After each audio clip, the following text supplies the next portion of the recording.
Hello, hello. Hopefully everybody's doing good.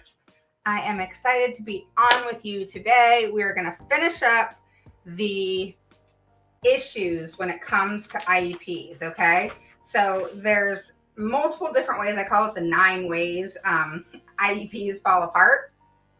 And sometimes it's just going to fall apart and you have to just put it back together. And it takes time and effort and stress and headache and all of that fun stuff. But at the same time, it will get better. Okay. So with that said, my name is Raven Woods. So for those of you who don't know me, I am the CEO and founder of Autism Mama Rocks IEP, and I help parents gain the knowledge and the confidence to become the CEO of their IEP meeting. With that said, if you are just joining on and coming on, make sure you share this. Post a 1 below. If it's your first through third time catching me live, let me get comments up. So if it's the first through third time catching me live, post a 1 below. If it's your third time on, post a 2 below. And tell me where you're from. I want to know where you're from. Tell me about your children. Does your child have autism, ADHD, Down syndrome? Dyslexia. So make sure you post where you're from and a little bit about your child if you want to share. But welcome to the channel. All right, so we're going to start off. I'm going to just get to it today. All right. Problem number 5 was behaviors that are impacting your child's learning, and they're not addressing it in the IEP. Gosh, this is happening so many times lately.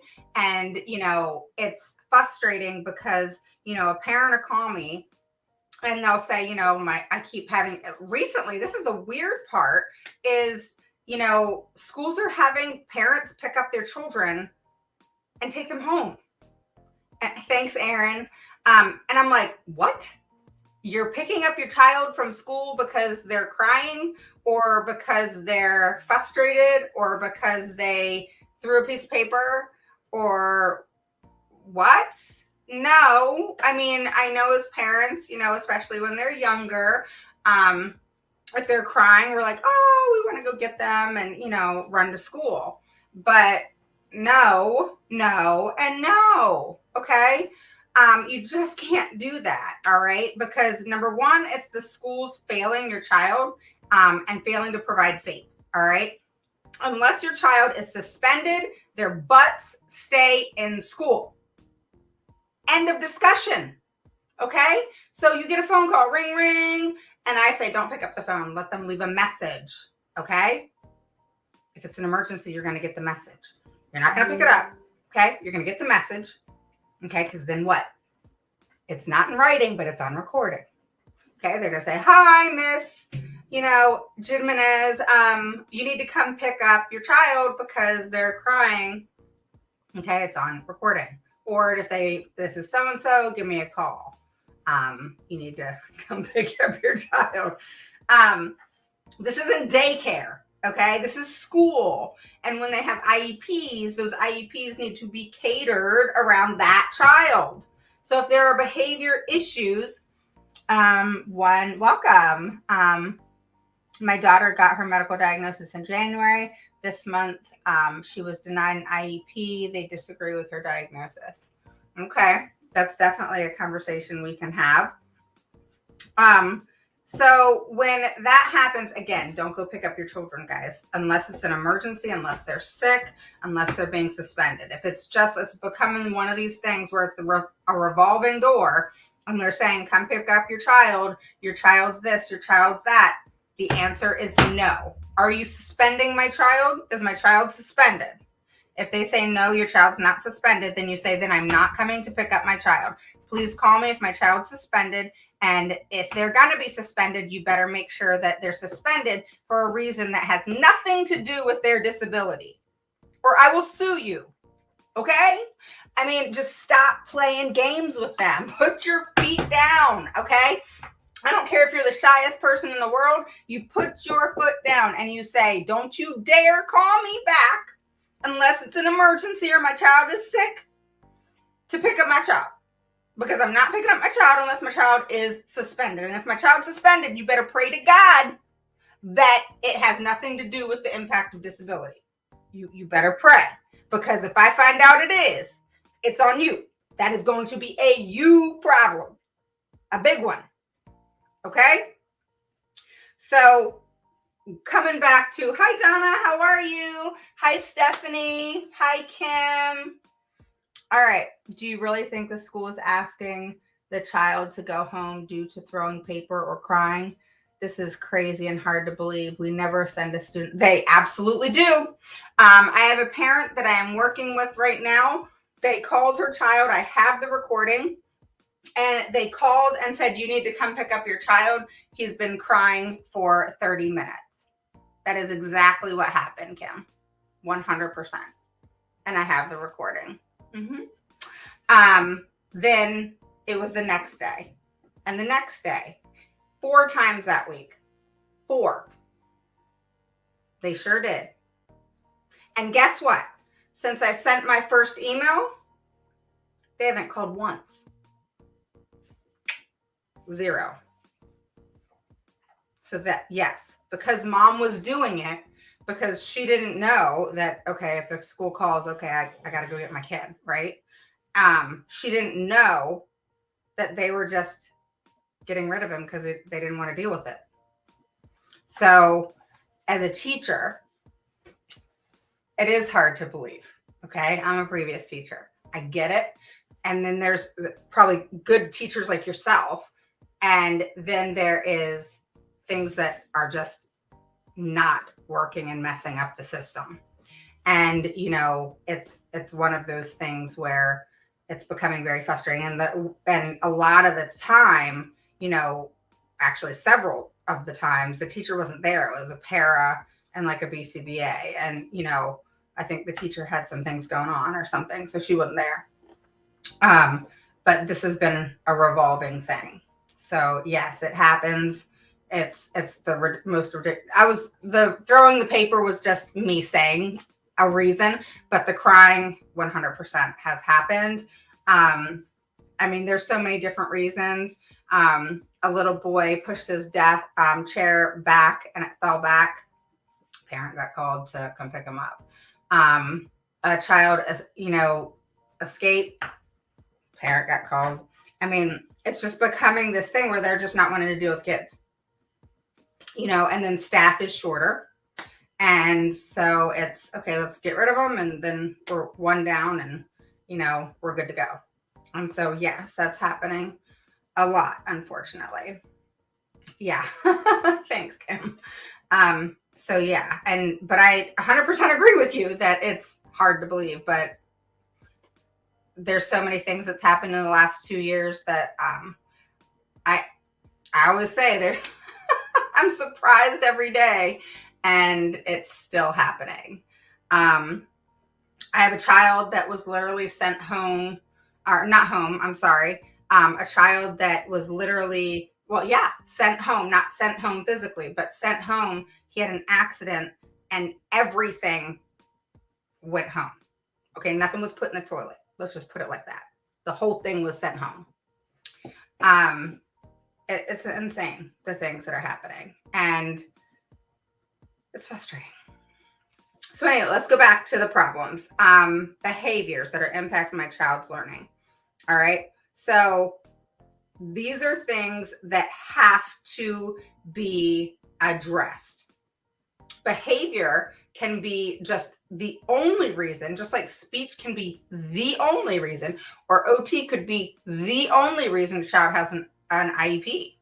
All right. It doesn't have to be, oh, your child has autism, or, oh, your child has ADHD or any other disability. It could be simply I have a friend, her son is bilingual and he has like a lisp and, you know, has different ways in which he pronounces things because of being bilingual. And so he's in speech to help him with that. So he has an IEP simply because of that. That's it. Has no disability whatsoever other than that. So it's one of those things where, you know, a child can have an IEP for so many different reasons. But bottom line, if a child has I don't care if it's 1 or 2 behaviors. The schools want to put goals in place to address these behaviors, and that's all fine and good.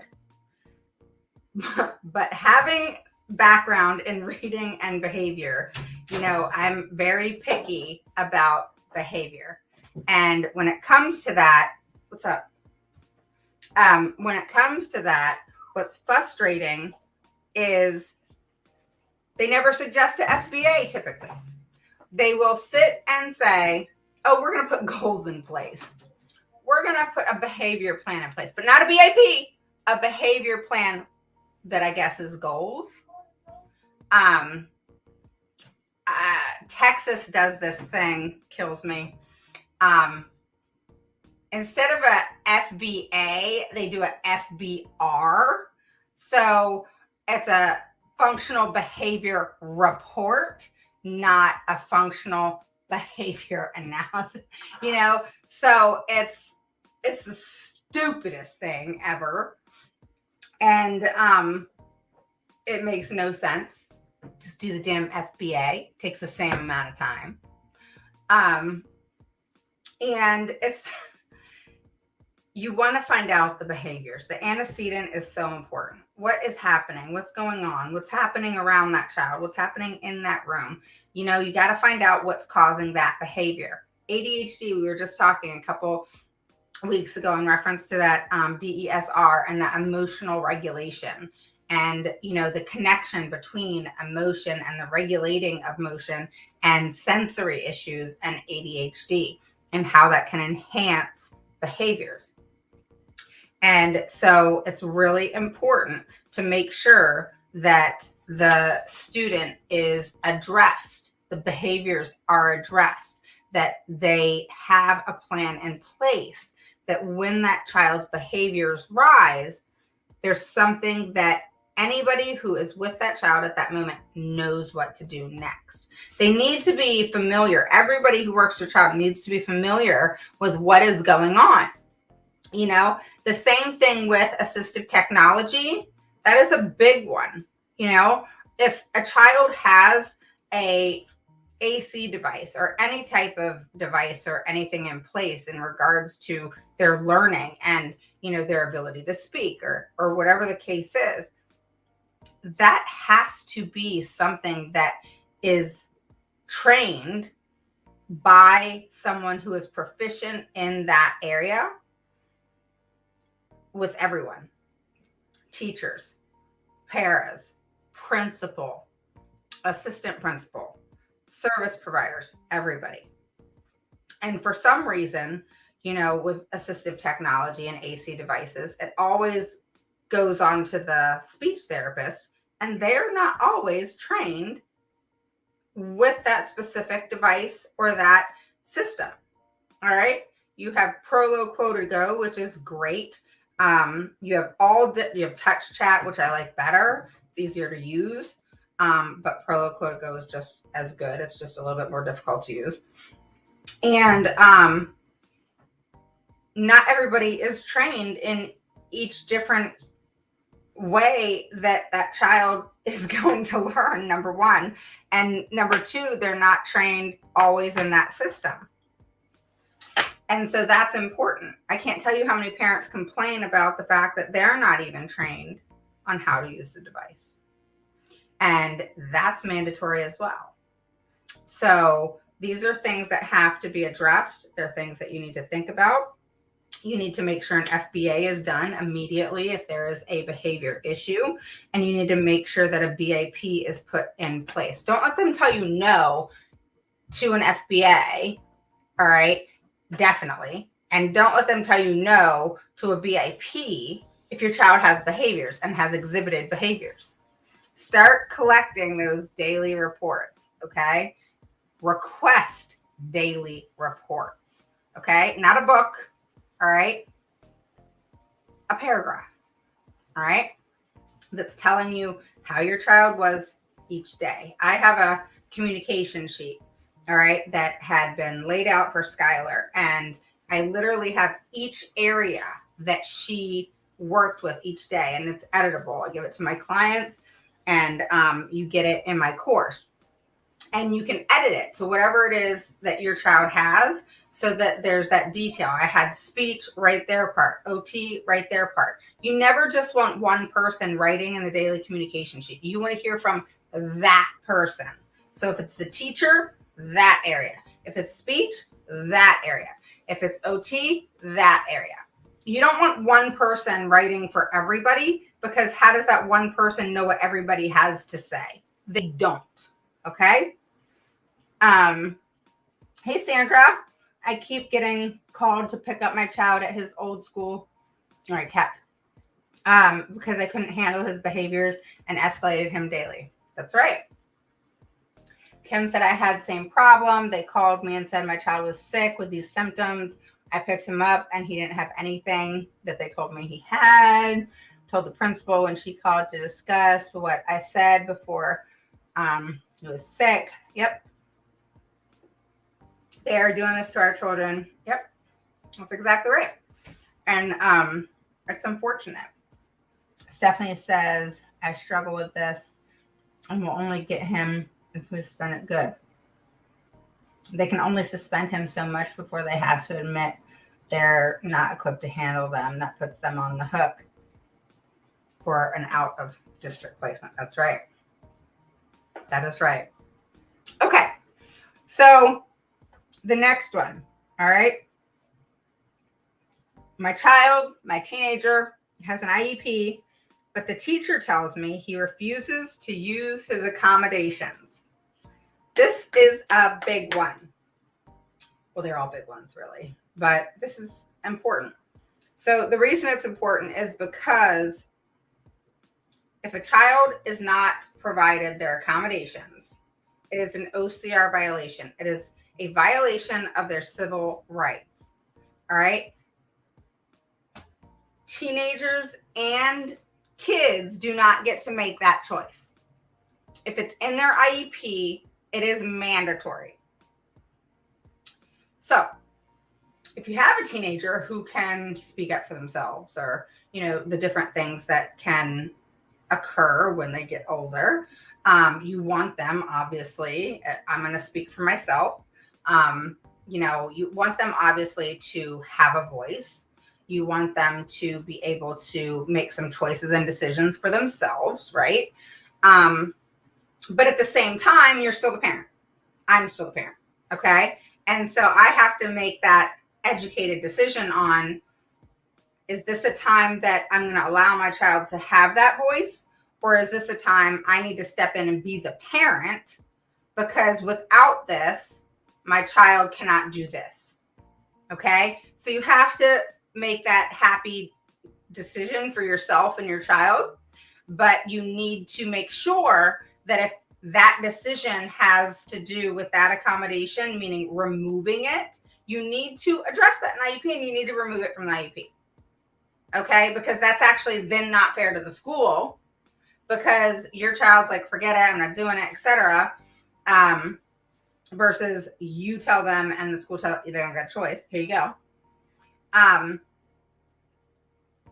Or it stays in the IEP and the school's kind of screwed because they're having to implement something that the child's completely refusing, So you really have to figure out what's going on, go observe the classroom, whatever it is that you need to do to figure out what the problem is, if it's necessary.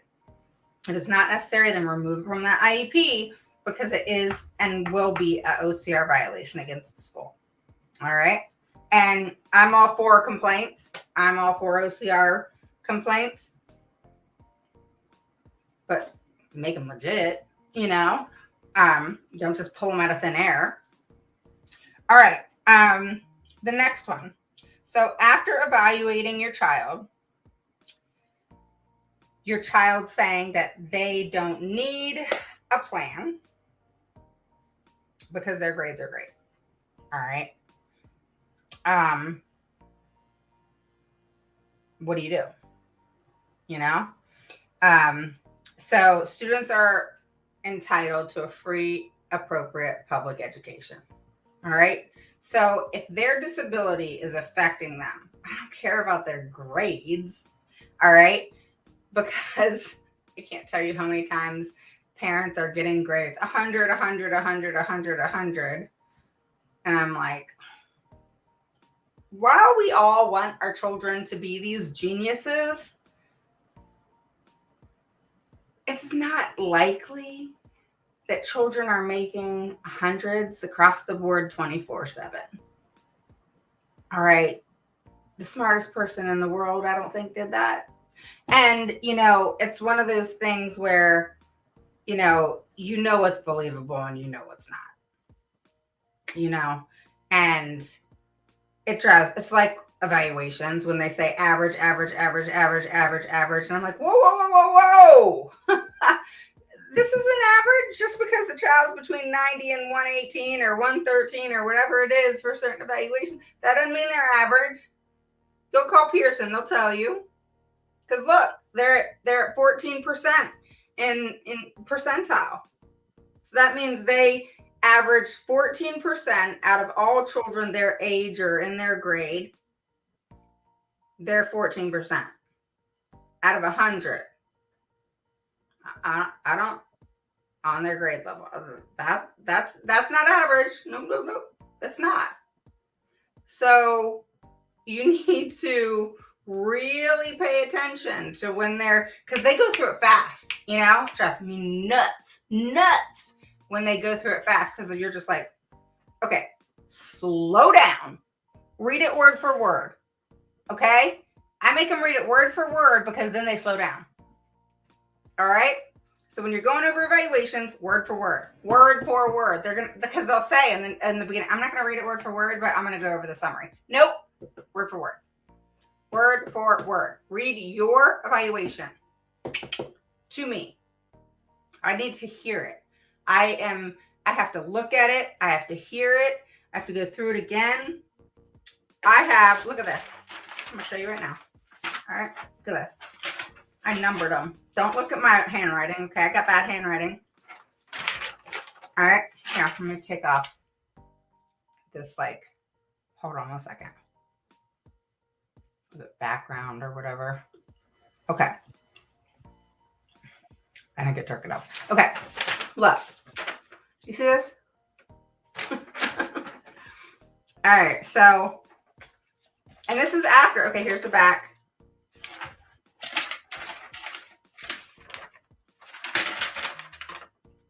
All right. Let me tell you what this is.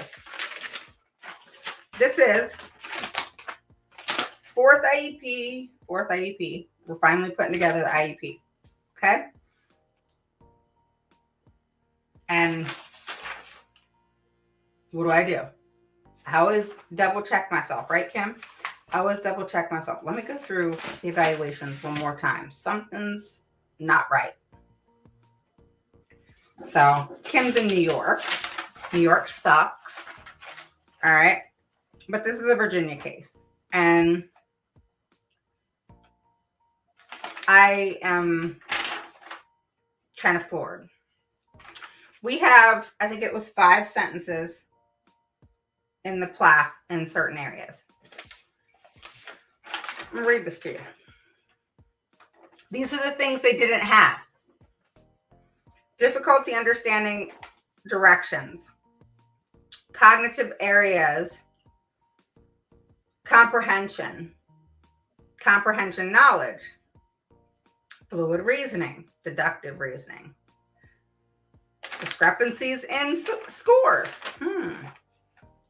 Divergent synthesis subtest was given, and it excluded the child from overall fluid reasoning and all. So there was a discrepancy, meaning this no longer can be used in order to completely create the IEP.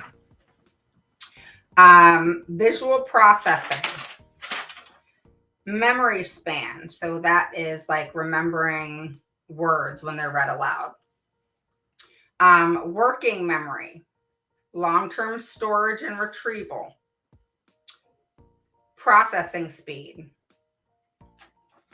And that's like complete, simple, and repetitive tasks, okay? Rapid renaming, comprehension, vocab, lexical knowledge, fluid reasoning, visual processing, picture recognition, memory of words, long-term storage and retrieval, processing speed, executive functioning, cognitive regulation, sentence expression, double meaning of words, general language ability, receptive language, semantics, visual input sensitivity, visual motor integration, needs writing prompts, significant difficulty holding an adequate amount of info in her mind, short attention span, lacks follow through, sloppy work, behavior shifts, initiation, memory plan organize, all clinically significant, cognitive regulation index, more on working memory. So if I'm saying it twice, it's because different tests were done. Written expression, writing samples, sentence expression, fluency, math facts, applied problems, math problem solving, number matrix, knowledge of math concepts, academic applications, academic applications clusters, reading comprehension, passage comprehension. I'm frustrated. So this is after rereading the present levels. Because in the meeting today, which is why another meeting was planned because they shortened this meeting, and there was no way. So it was a done deal. That when they said they were going to update the IEP, this is why it's so important. If you're making changes to the present levels, you have them pull up that IEP, their system, and you have them literally write as you talk. Okay? You have them write as you talk. 100%. You do not want to not have them write as you talk and them say, oh, we're just taking notes. Because I can tell you, I can promise you, if just think about it, you would make mistakes too. I would make mistakes. Okay. If I was taking notes off of what somebody said, getting them into the IEP with those exact words, you're going to screw up.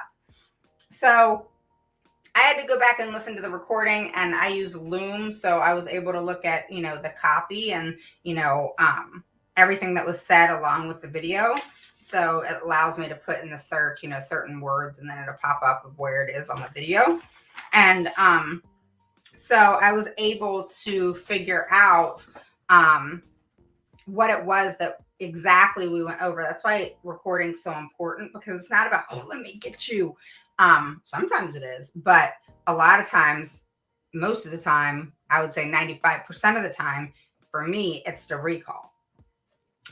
Because there's so much that goes on in IEPs. It's like, it's hard to remember everything.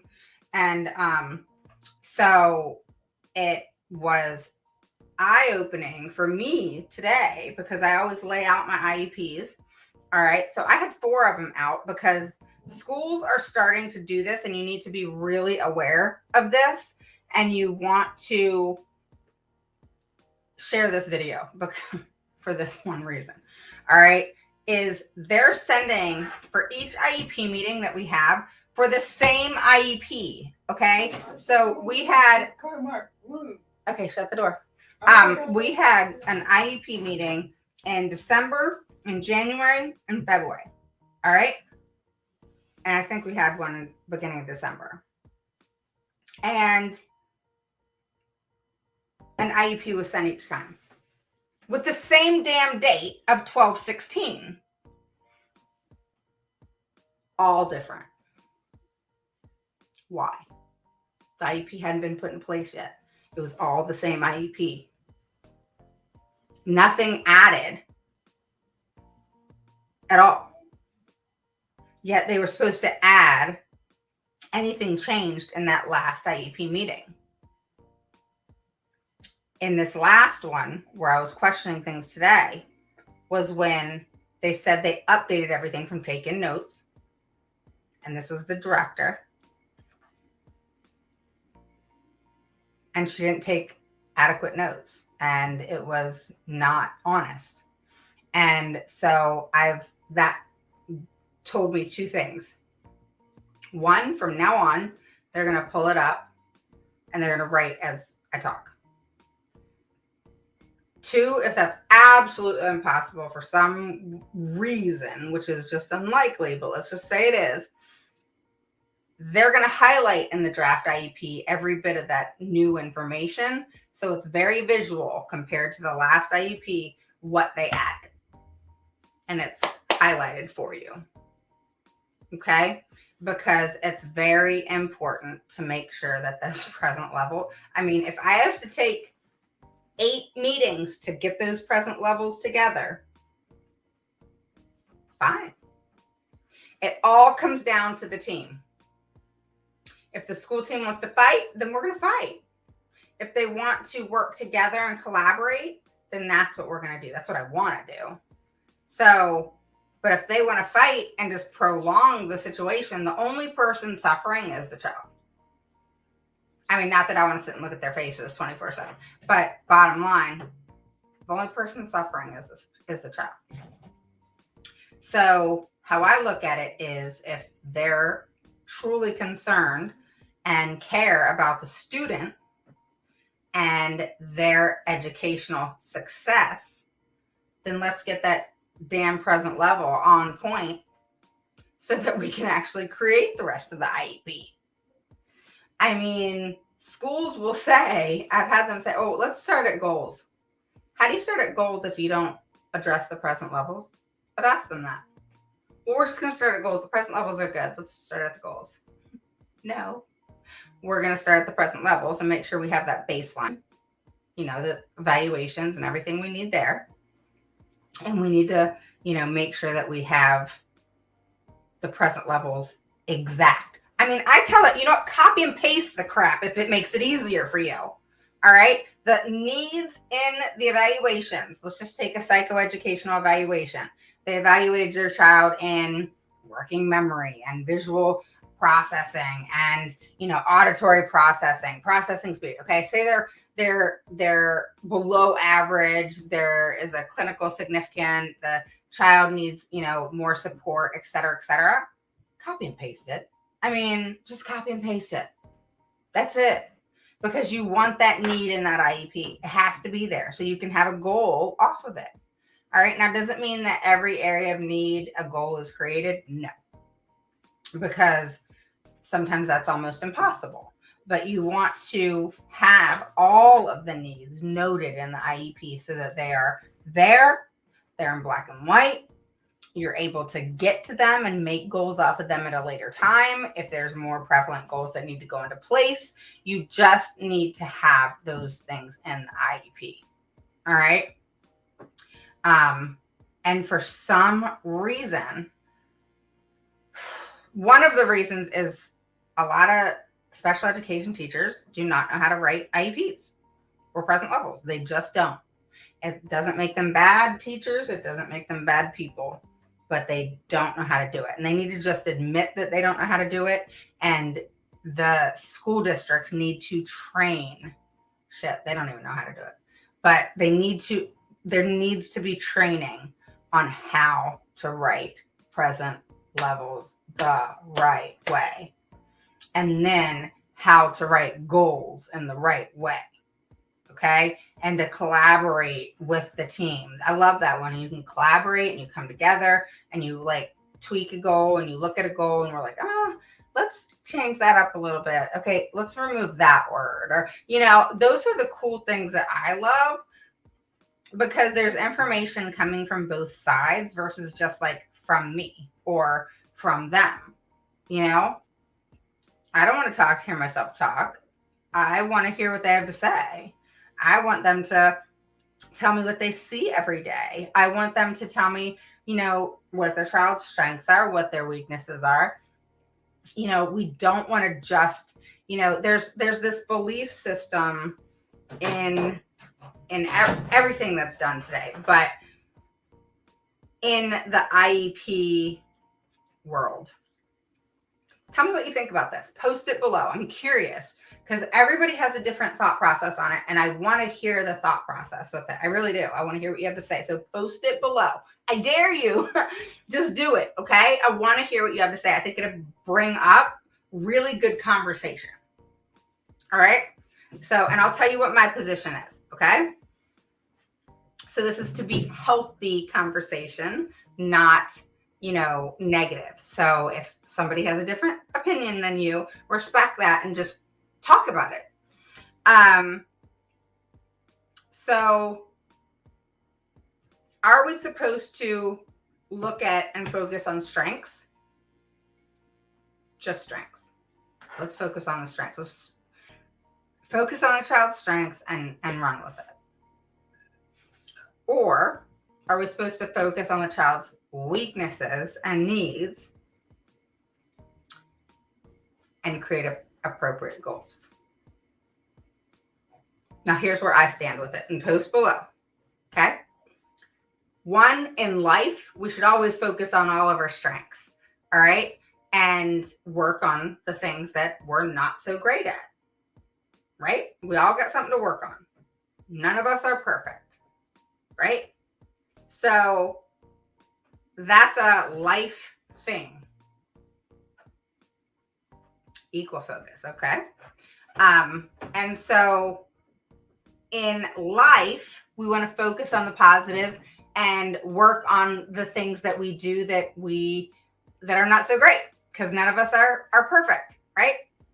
So in the IEP world, all right, how I say it is you become a different person, all right? You walk into the IEP meeting, you turn on your computer, however you do it. I always say do it online, guys. Just straight up do it online. So much nicer. You are literally having to change your mindset the minute that computer goes on. And your mindset needs to be, what is it that needs to happen? This is the question you have to ask yourself when it comes to any IEP. What is it that needs to happen so that my child makes sufficient, not trivial, progress in the educational setting in order for them to become productive and meaningful members of society? That is your number one question. Okay? Great idea. So, technically speaking, it's the needs you need to focus on. Okay? Because your child would not have an IEP if they had all these amazing strengths. We wouldn't need an IEP. Okay? Because we all have needs. We all have things that we got to work on, but we don't all have IEPs. All right? So you got to change that mindset of the norm and take it over to the special education side, which is your foreign language. And you are looking at things through a different eye. Okay? And that eye is not a negative eye just because you're looking at needs. That is not a negative. That is an area of need that needs to be addressed within a goal in order for that child to make educational success, which equals a productive and successful outcome, creating a strength. Make sense? So that is how things need to be looked at. I get the whole, I think both, and you're absolutely right. But the focus has to be on the need. It has to be on the need. If you focused on the positives and all of that, which you always should be doing that, but within the IEP, it needs to be focused on the needs. Okay? You always work with a child's strengths. Focus on the needs. Okay? You're working with the strength. Okay, they're good at this. All right, let's get them going and get them doing the things that they know how to do. Kind of those preferred categories, those preferred areas, those familiar areas versus unpreferred and unfamiliar, right? Okay, so basically you want to look at, okay, let's give them this. They know how to do it. It's a preferred task. Let's let them run with it. But then you got to throw in those non-preferred tasks in order for them to learn and grow. I get it, but if I didn't push to acknowledge his strengths, he would not be in mainstream for things like science and STEM. I even swayed the IEP coordinator to agree. Everyone else on the team said, no, he can't do it. 1 year later, he is doing. Yeah, you definitely want to look at, this is a good point here, is you definitely want to look at all of those strengths in order to make that type of a decision. 100%, Stephanie. And fight for your kids to be mainstreamed and in gen ed, or if not just in gen ed, and then taken out for resource or whatever as needed. 100% with that, Stephanie. But guess what? You're still working on those needs, right? And he's thriving because he's with gen ed peers that they push each other, and it's a positive thing. All right. So the child has the goals, they have the needs, they have the things that we need to focus on, but we're putting them in a more positive, more productive, and even more challenging placement so that we can focus on those strengths, and for those strengths to get more stronger because they're with peers that are typical, and it's a way that they can then mirror what is happening, the good and bad, I always say, because kids can be little, so it's like, okay, they're going to mirror, but they're going to mirror it all, y'all. Not just that good stuff. Gosh, the things my kids used to come home and say or do, and I'm like, where did you get that one? So definitely focus on the needs when it comes to your child's IEP.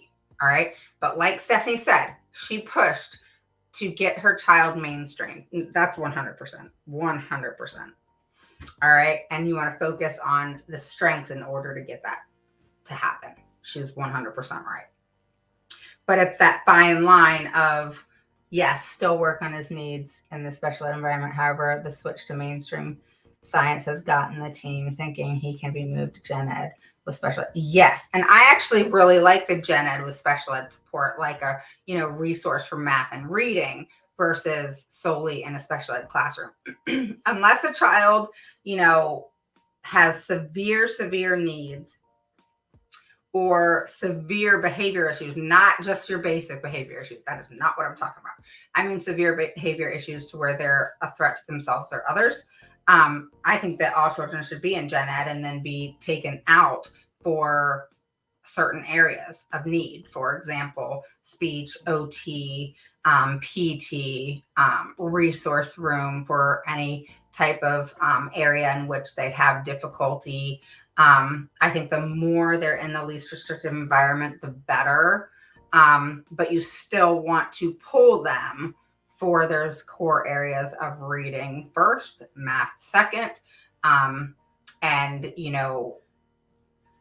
keeping track with a fine-tooth comb that data and ensuring progress, and not listening to any of those benchmark bullshit stuff that they come up with.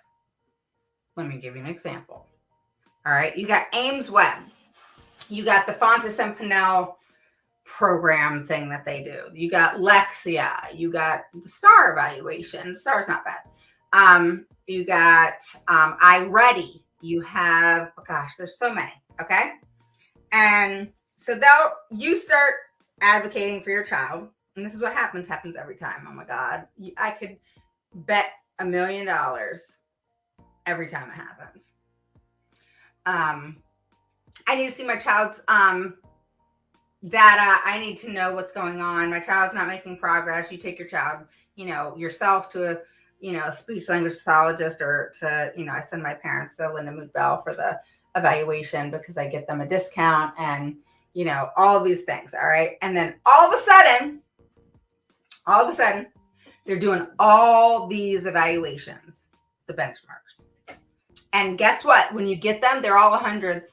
Every single one of them. There's some of them that have different ones, so it fluctuates a little bit. Most of it's hundreds. I got so many of them from clients that I'm just like, do they not realize how stupid this looks? I mean, it just looks dumb. And I don't get why they do it, being educated human beings. Okay. If a parent starts to advocate and they know that their child is in one area, that you already gave them data in that area and what's going on, and you just did a formal evaluation and it said all of these needs, and then all of a sudden they're throwing more of a shit fit, and all of a sudden you're giving them benchmarks, and oh my God, they went up 2 levels on Pontus and Pinnell from an M to a P. I have a child that all of a sudden she did that in 30 days. Can you believe it? 1 grade level, 30 days. I mean, if that crap could really happen, our children wouldn't be in special education. Okay? And I mean, and that's children who have in this area. And I'm just like, who do you guys think you're kidding? Please tell me. I mean, you are the ones that look ridiculous doing this. Here's the kicker. This is where you get them. All right? And I hope they hear me, because stop doing it. Is they'll send you like 1 or 2 printouts. Okay? Get smart. It's not just 1 or 2 printouts. With every evaluation, iReady, the Pontus and Pinnell, the Ames Web, all of those, let me tell you something. Of all of those, there is at minimum 4 separate score sheets. They're called different things. All right, here, let me see if I can pull this up real quick. Let's see. Might even be able to share my screen, but hang on.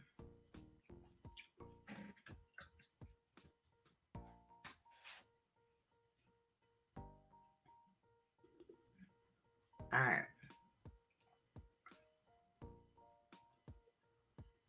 Let's see if I can share.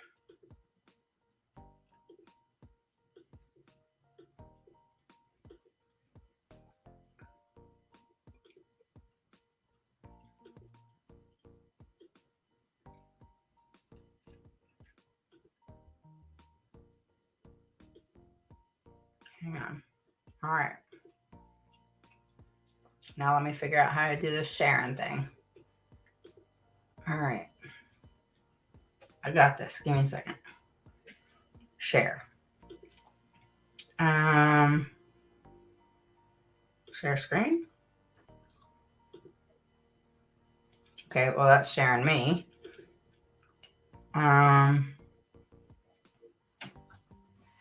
Where's the Ames Web one?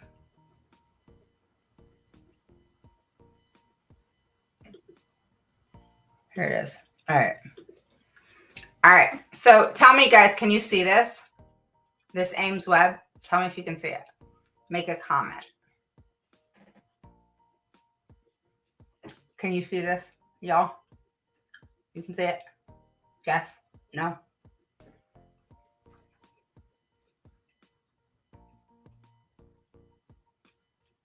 Okay. All right. So here's the deal. All right. This is Ames Web. All right. So hopefully it moves. Okay. So I think I just went through. Hold on. All right. Here it is. All right. So there's multiple different things that you get to see. There's where you can see with the group of kids, or you can have individual. All right.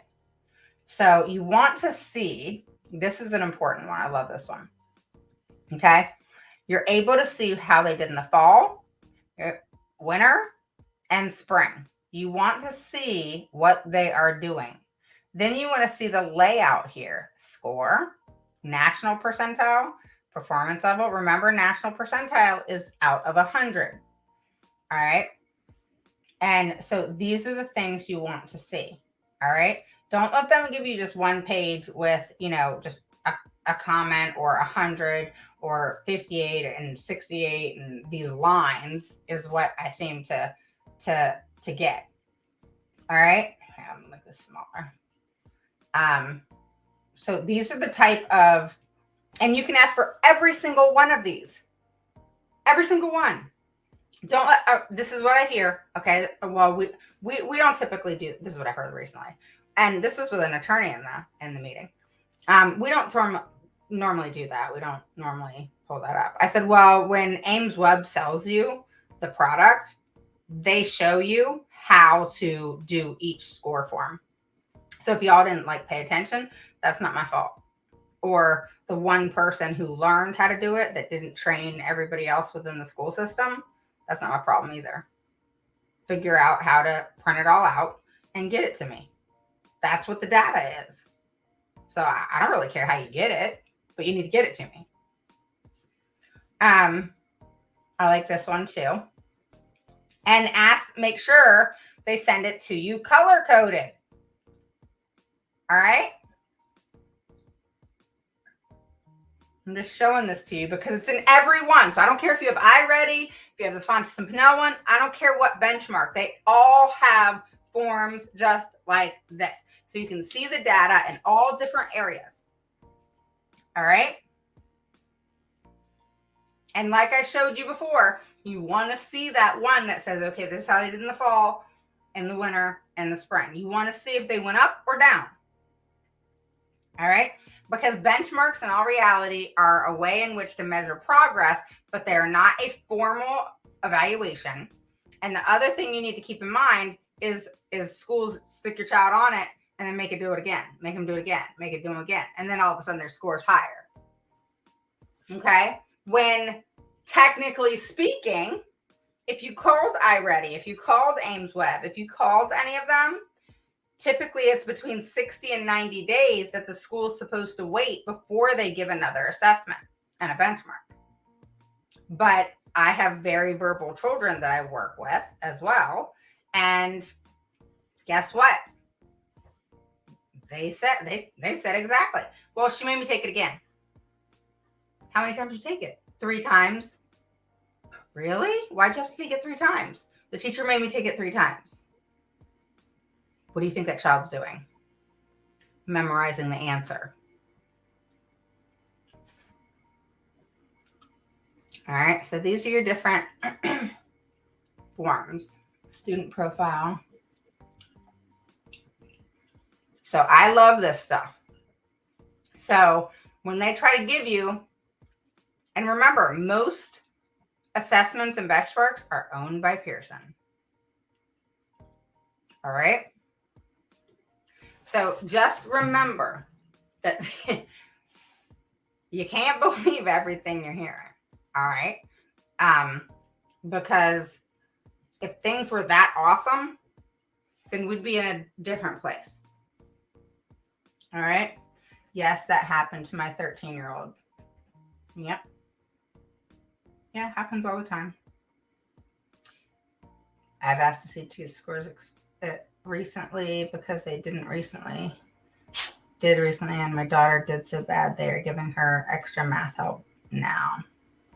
Yeah, you know what happened to my daughter is the school by accident gave me the one that had a comment on it. And how are other people talking to you? What do you mean? So I don't remember what I was saying now because I was answering Tina's question. Oh, my daughter. They sent me, I'm guessing it was a mistake because it said redo on the top of it, handwritten, meaning they had her she took the Lexia and they had her retake it and she had to, and then I was able to see the scores because they sent me the one that they were going to have her redo. So it was the old one. And so when I saw that, I said, oh, can I have the one that she redid? So I got that one. And, you know, the rest is history. And I was able to see the date. And at first, they didn't send me everything. And so I had to push, and then I asked for a full FERPA request. And so I asked for everything in the kitchen sink. And I got everything. And then I even told them exactly what I wanted as far as the evaluation and the benchmark. So they had to send me everything and couldn't just send me the one paper that they want to give you guys that confuses the heck out of you. You know, that you're like, you can't really see if there's progress or not. All you're seeing is 100, 100, 100. And they're going so fast that parents just kind of forget how important that is because they're just trying to move on and keep up. And it's just not the cool thing to do. All right. Problem number 8 is we'd like a one-on-one aid for our child, but the school says it doesn't have enough funding for this. What do we do? All right. Well, I don't care about their funding. Your child deserves to have whatever is needed and appropriate for them. I'm not a fan of one-to-ones because if they're not needed, it creates dependency. But obviously, if it's needed for safety, behavior redirection, those types of things, you know, then I always suggest, you know, let's figure out where we really need that para. You know, do we need the para in the lunchroom? Do we need the para just during math and reading? Do we need the para, you know, all day? Whatever the case is, I think that's how we need to align it in order to meet the child's needs. I don't think that if the child does not need that much 24/7 support, that we should just do it to have it, because it does create dependency. And we're trying to get our kids to be more independent. All right. I'm queen of asking for direct and specialized instruction, not direct as in, you know, with a group. All right. Because direct instruction, you got to watch your verbiage there, because direct instruction can mean a small group or individual. I like direct instruction, but in specially designed instruction, meaning one-to-one. Okay. So that's where I fight more. And that's in all areas. That is speech, OT, reading, math, etc. And that's because that is what works when you have a child that is struggling. All right. Having a child who is struggling in math, let's just say math or reading, to put them in a group. Mind you, you cannot put a child with special needs in speech or OT or any service in a group with gen ed kids. It's always special ed kids. So let's just look at it like this. Say your child was put with my child in a group setting. Say it was just the two of them. All right, I'm going to use my kid. Well, how do you know that my kid isn't a lot more behind than your child and needs a lot more assistance and a lot more help than your child? But the area is the same. They have the same need. They both have receptive and language and pragmatic issues. But one's up here and one's here. But they have the same issues.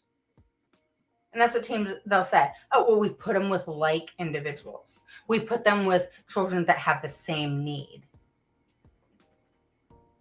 Because that one just kills me. I want to like smack myself in the head.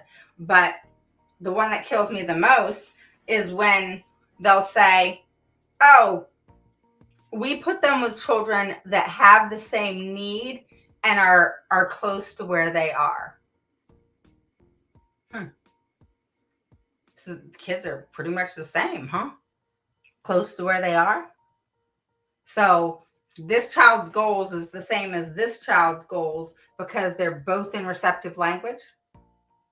So they both have receptive language issues. They have totally separate goals, but a group setting is going to be the best thing for them. It's the most stupidest shit ever. Okay? Services as push in, unless it's in certain areas with OT, I think, not with speech. With OT, like with writing, I mean, I can see it working, but it just makes me cringe a little bit because if anybody can convince me that putting a child with special needs, let's just say speech, with pragmatic and receptive language issues, or receptive and expressive language issues with another child with expressive and receptive issues, or receptive and pragmatic issues, and I put them together because they both have receptive and pragmatic issues, and they put them together. All right, this child has one goal, this has another goals. How is it that you're going to give this child 30 minutes to work on their goals and this child 30 minutes to work on their goals, and they get that big, great, big what?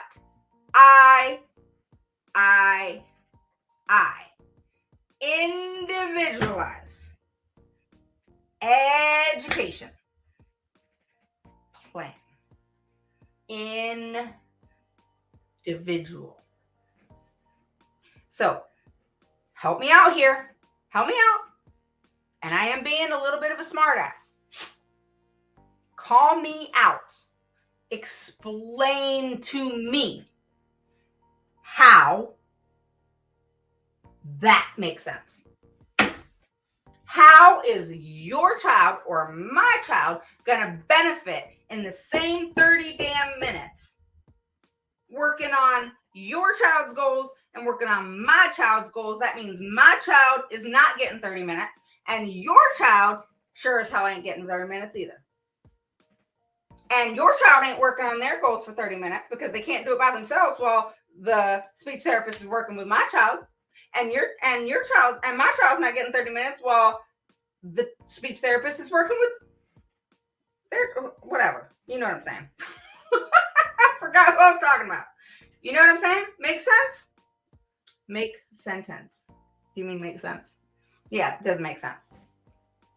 So if somebody can explain that to me, if there's a speech therapist out there, since I was talking about speech, please convince me. I want somebody to convince me. If not, schools need to stop doing it. It's individual speech. If the child needs speech, it's individual. If the child needs OT, it's individual. If the child needs physical therapy, it's individual. I mean, this group shit is ridiculous. Now, in Gen Ed, it's proven to be successful. Proven. It's excellent. But in special education, there is no proof that group works. Interesting. My eyes are opening. Yeah.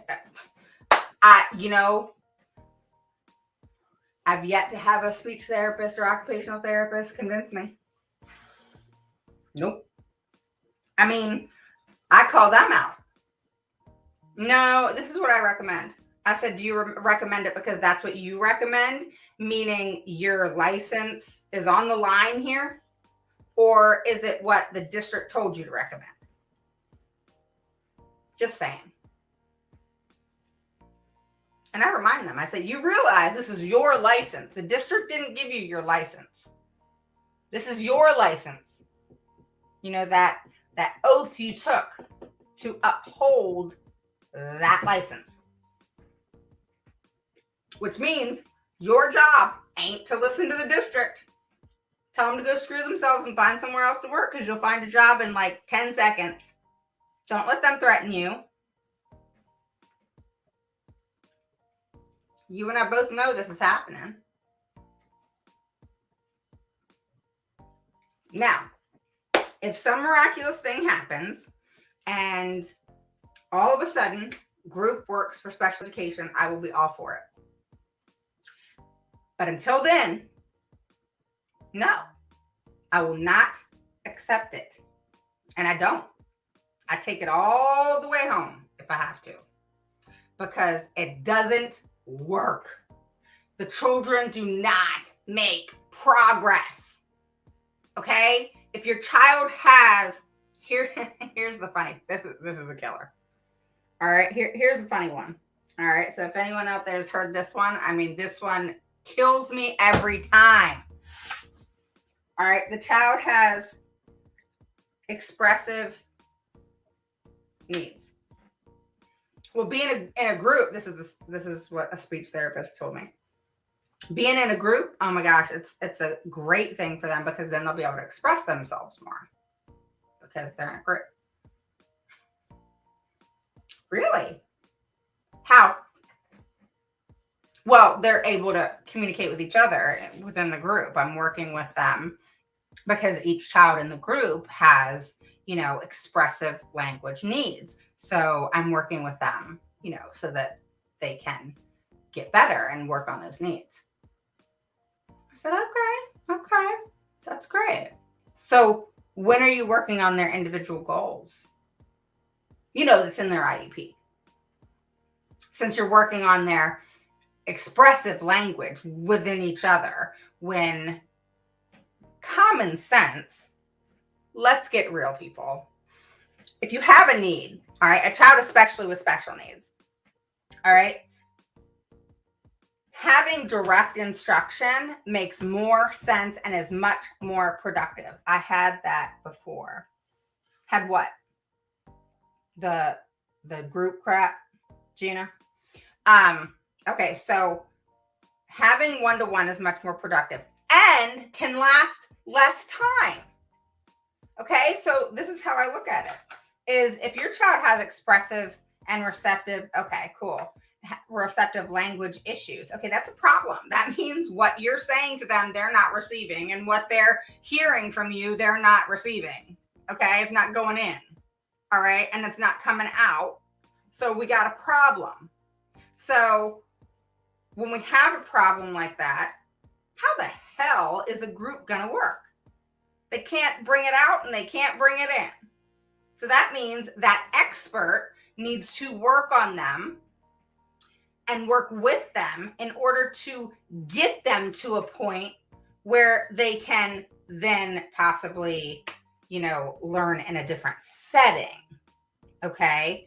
And benefit in a gen ed setting. Okay. Where communication and things can be, worked on in settings such as lunch, all right, and recess, and times within the school day where that's when a push-in would work, because it's social time, not during reading or math or whatever, all right, or go disrupt the classroom, but during times of communication where gen ed children are having fun and talking, etc. That's a great time for a speech therapist to push in and for it to be productive, because it's a time in which they can initiate that conversation.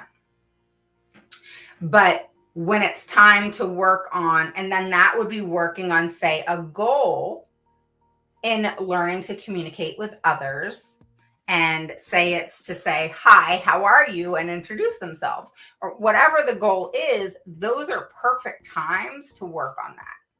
But do I ever hear of that happening? No. It has to be, when do we have the availability? And that's what happened today too. We gotta look at the book and find out when we have an available time period. I don't care when you have an individual time period within the day. And we're not talking about the speech therapist time period. We're talking about, it was a reading specialist. We're talking about time period as in the student's time period. And I'm like, if this child can't read, it doesn't freaking matter what they're doing during the day. They got to read. So I don't care what you take them out of. They got to read. That's first and foremost. Okay? So start advocating in that way so that the point of the matter is pushed through, and the sum of what's going to happen is painted, because the ludicrous, absurd, crazy things that I hear come out of educated individual mouths leaves me sometimes speechless. I know, hard to believe. I know, surprises myself, but sometimes I'm speechless because I don't know how to talk stupidity. I don't. I'm sorry to be frank like that, but I don't talk stupid, and I don't know how to put myself in that position. I'm always thinking about the puzzle and how do I solve it? And in order to solve it, I have to think outside of the box, not what's convenient for you, teacher, not convenient for the speech therapist, not convenient for the principal, not convenient for anybody but the child. So it's nothing personal. It's in regards to my job is to advocate for children, not other adults who know how to take care of themselves. Do you understand? So when it comes to the educational setting, what is it that I need to do? This is the puzzle I like to put together. What is it that I need to do in order for that child to make educational progress in the best scenario, in the best setting, in order for them to learn and be productive? That's all I care about. Okay? All right, let's finish up. So the one-on-one, let's just wrap that one up. If you want a one-on-one and your child needs a one-on-one, it's document. If they're going home because they're crying, number one, don't do that. But number two, that's something to document. Number two, you want to document when you're getting something, a communication sheet. Oh, they're doing this, or they're doing that, or they're calling you. And they're, because that's one thing that I've noticed is they'll start calling and not emailing. So you don't have the documentation. So start recording the calls. If you're in a one-party state, record those darn calls on Rev Call Recorder. So you just say, hang on 1 second, click, starts recording. All right. So if you're in a one-party state, it is what it is. Record. Two-party, shoot, do the same thing and just stick it on the one that says it will actually say this call is being recorded. They can hang up if they want to. But that is very important. Okay. So one thing to always remember is you can call an IEP meeting at any time. It has to be held within 30 days. Remember that. Don't ever let them make you feel guilty for wanting to hold an IEP. Don't ever let them question you as to why you want to have an IEP.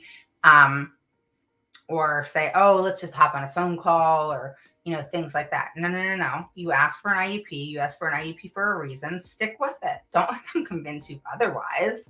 Don't be that gullible. Just stick with your gut and have the IEP meeting and address the things that are concerning you. Don't be swayed by the words that they practice every single day to change what it is that you're thinking and allowing that gaslighting process to continue. Educational assessments take months. Here's problem number 9. Educational assessments take months, but my child needs help now. Can the school put accommodations in place in advance of the formal plan? Absolutely. Okay. It is called an amendment to the IEP. You can amend an IEP by email, guys. All right. Don't let them tell you you can't. You can. All right. You can literally put it in writing and sign it and send it through an email. That's it. All right. And remember, they got to provide you a PWN. And they can put immediately an accommodation in play. They can put a modification in play. They can do whatever it is that needs to happen. And many times I have things, because that's a great time to take data. And then while that evaluation is being done, you're taking data, and then you come back to the meeting, you see if you wanted a one-on-one, okay, do it for those 60 days or whatever it is. And then you come back to the table. How did it work? How did it not work? What was productive? What was not? So it gives you a really good opportunity to take data for that period of time to see if it's a beneficial thing for your child. And it gives more of an incentive to the school to say yes for that moment to get data, but make sure that it's legit. All right, so last one. All right. One of the things that you want to keep in mind is the way in which data is taken. All right, there's progress reports that you get that say making progress, making sufficient progress, all of those things is not productive at all. There needs to be a change. Parents need to advocate for that to change. The way it looks needs to change. Instead of repeating your goals and putting in place, things that just are not making logical sense, you need to just watch out for. You need to focus on things that are going to be productive. You want to make sure that the school is always adhering to the IEP and implementing it with fidelity. You want to make sure that if you are requesting certain assessments, what those assessments are, what you're wanting it to cover, and familiarize yourself with what is out there. All right. That's great, Gina. So it's Rev Call Recorder. So here, let me.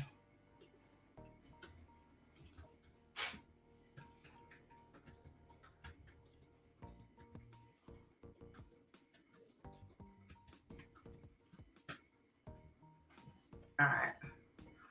And here is the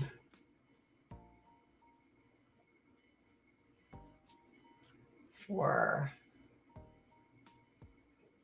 StreamYard.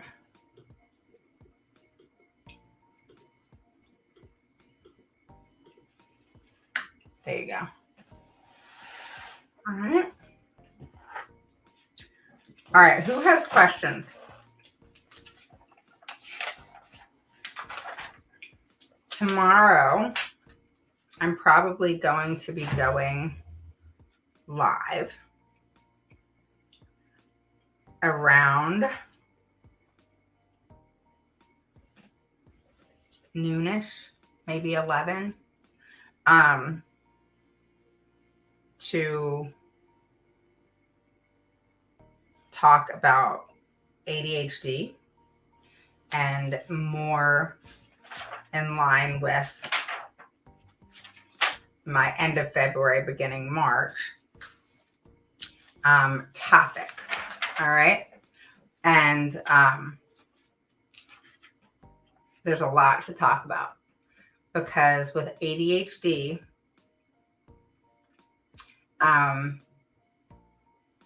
it is very important to understand that ADD now falls under ADHD. And so be mindful of that. Okay.